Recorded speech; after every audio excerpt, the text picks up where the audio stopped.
Hi, and welcome to Stockholm. This video is for you who just installed your new Yale Doorman lock and need to adjust the striker plate. This is something you can do yourself, but the extra striker plates that can be bought for this purpose from the manufacturer are ridiculously expensive. Only one plate costs about $25 US, and adjust either 1 or 2 millimeters. You might be needing several of them. I'd rather spend my money on something else, so I went with the DIY solution. My temporary solution using wood is not a good idea, since wood expands and retracts with heat and moisture.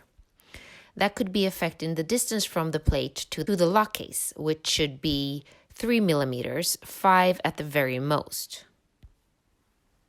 I found some tiling excess in plastic.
Making sure that the distance is good and that the door can be closed and opened.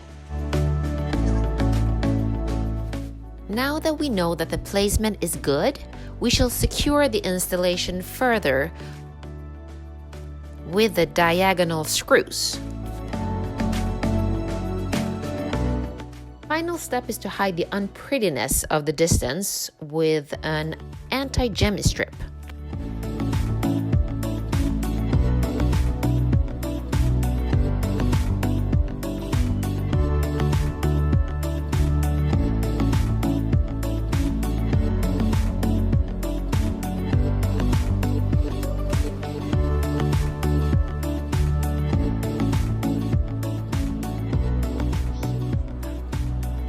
Okej, hej då, bye!